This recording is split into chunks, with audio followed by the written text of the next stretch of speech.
ఇక మా సాయి అయితే జాన్వి కోసం వచ్చి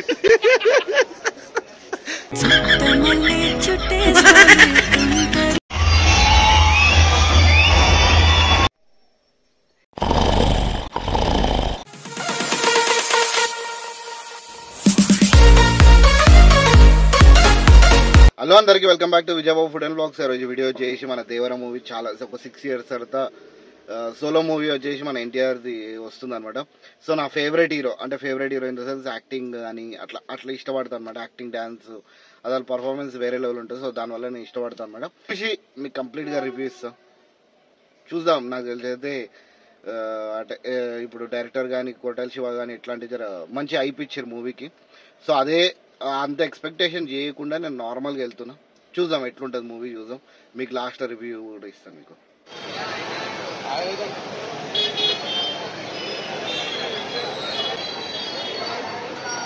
సాయి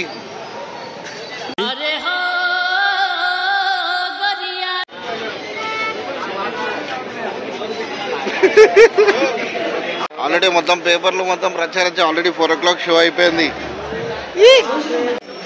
ఎట్లుందని చెప్పిర్రాని బాగుందా? సరే మనం కూడా యూజ్ చేద్దాం. హాయ్ సాయి.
మా సాయి అయితే జాన్వి కోసం వచ్చి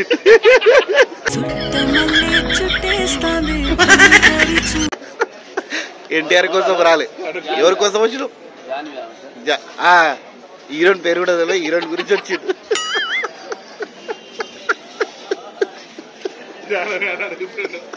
హీరోయిన్ సాయి ఆమె గురించి వచ్చినావు కదా, నువ్వు ఆమె గురించి వచ్చినావు కదా.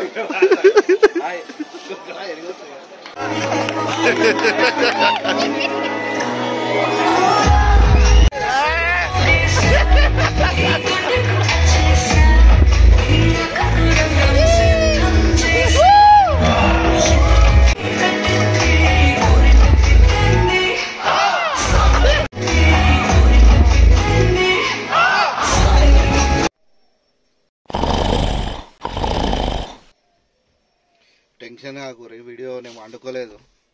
ఏంటంటే థియేటర్లో అందరి పరిస్థితి ఇదే అనమాట.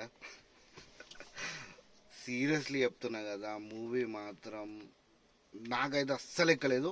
నేను బిలో యావరేజ్ మూవీ కూడా నాకు ఎంతో కొంత మంచిగా అనిపిస్తుంది. ఈ మూవీ మాత్రం అస్సలు అంటే అస్సలు బాగాలేదు, నిజంగా చెప్తున్నా కదా. దీంట్లో వచ్చేసి పాజిటివ్ పాయింట్స్ మాట్లాడతా, నెగిటివ్ పాయింట్స్ కూడా మాట్లాడతా. పాజిటివ్ పాయింట్స్ వచ్చేసి మొత్తం ఎన్టీఆర్ కూడా కాదు, అసలు ఎన్టీఆర్ని ఎట్లయితే యూజ్ చేయాలో అంత యూజ్ చేయలేదు ఈ మూవీలో. మొత్తం అంతా సైఫ్ అలీ ఖాన్ మాత్రం హైలైట్ చూపించారు. ఏ హీరోయిన్ ఎందుకుంటుంది, ఏదో ఇక గ్లామర్ టచ్ ఉండాలని చెప్పి అంతే పెట్టారు తప్ప అంతకు మించి ఆమెకు అంత స్కోప్ లేదు. కామెడీ లేదు అసలు ఇంకో మూవీలో. నెగిటివ్స్ అయితే మూవీ నెగిటివ్ అసలు నిజంగా చెప్తున్నా కదా. మూవీ ఎండ్ అయిన తర్వాత అసలు ఎవరికి షాక్లో ఉన్నారు. ప్రతి ఒక్కరు షాక్ అంటే ప్రతి ఒక్కరు షాక్లో ఇట్లా అసలు ఎవరికి ఏం అర్థం కాలేదు. ఇంకోటి ఏంటంటే కోటల్ శివ ఒకటి చిరంజీవి అంటే ఒక సర్కాస్టిక్ డైలాగ్ కొట్టిండు ఒకటి, ఏంటంటే ఎవరి పని వాళ్ళు చేసుకుంటే అంత మంచిగా ఉంటుంది అది ఇది అని చెప్పేసి. అంటే ఏంది ఆచార్య మూవీ గురించి చెప్పినట్టు అనిపించింది అందరు. ప్రపంచం అంతా ప్రశాంతంగా ఉంటుంది ఎవరి పని చేస్తే. పక్కనోటి పనుల్లో చేయి దూర్చి ఆయన ఇబ్బంది పెట్టి ఇది పెట్టి మనం చేయక ఇంతకు మించింది ఏముంది. ఎవరి పని చేస్తే అసలు భయం ఉన్నట్టే మనకు ప్రపంచంలో.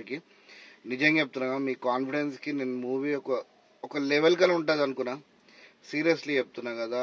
ఇంకోటి ఏంటంటే అసలు నిజంగా చెప్తున్నా కదా, డైరెక్షన్ మేజర్గా డైరెక్షన్ ఫాల్ట్ మూవీ మొత్తము. ఒక ఇంటర్వ్యూలో నేను చూసిన అనమాట, ఏది ఒక నలుగురు విశ్వక్సేన్ ఇంకా సిద్ధు వాళ్ళందరూ కూర్చున్నప్పుడు ఒక ఇంటర్వ్యూ వెళ్ళిందనమాట. ఆ ఇంటర్వ్యూలో ఎట్లా చెప్పారు అంటే అసలు మన ఆర్ట్ డిపార్ట్మెంట్కి చాలా అసలు ఒక రేంజ్ ఇచ్చేసారు బిల్డప్.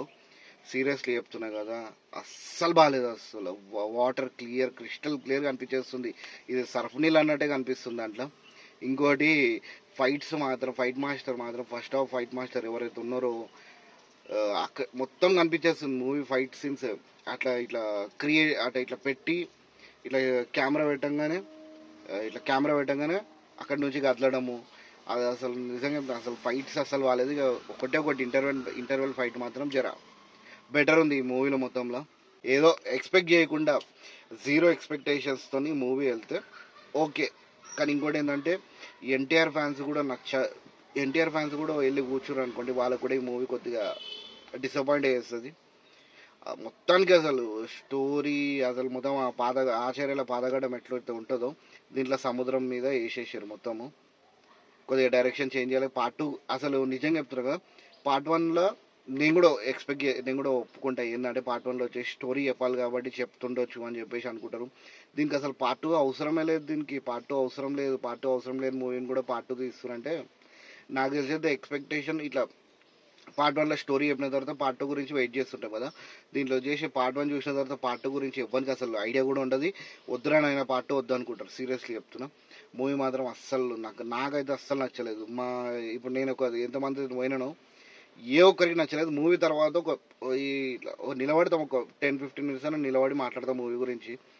ఏ ఒక్కడు మాట్లాడకుండా ఎక్కడో అక్కడ వెళ్ళిపోయినట్టు అర్థం చేసుకోండి. మూవీ అంత అసలు ది వరస్ట్ మూవీ నా లైఫ్లో. ది వరస్ట్ మూవీ చూసిన అంటే ఇదే. దమ్ము కూడా నన్ను డమ్మి అనుకున్నా, కానీ ఇది ఇంకా డమ్మి ఉంది మూవీ. ఆయన ఎన్టీఆర్ మాత్రం చాలా గ్లామరస్గా చూపించారు. అంతకు మించి దీంట్లో ప్లస్ పాయింట్స్ అనేది మూడే మూడు. ఒకటి ఇంటర్వెల్ బ్యాంక్, ఒకటి ఎన్టీఆర్ కొద్దిగా గ్లామర్ చూపించారు, సైఫ్ అలీ ఖాన్, ముగ్గురే తప్ప మిగతా మూవీ మొత్తం వరస్ట్. మూవీ మొత్తం అంత బాగాలేదు. నా ఒపీనియన్, నా రివ్యూ అనుకోండి, నా ఒపీనియన్ అనుకోండి. ఇక నేను పబ్లిక్లో ఎవరినైనా నేను ఏ రివ్యూ కూడా చూడలేదు. నేను డైరెక్ట్ రివ్యూ ఇస్తున్నా. బిలో యావరేజ్ మూవీ కూడా నేను చాలా మంచిగా ఇస్తాను రివ్యూ. ఇది అస్సలు నచ్చలేదు నాకు. ఈ వీడియో నచ్చిందంటే మాత్రం ప్లీజ్ లైక్ చేయండి, కమెంట్ చేయండి, సబ్స్క్రైబ్ చేసి సపోర్ట్ చేయండి.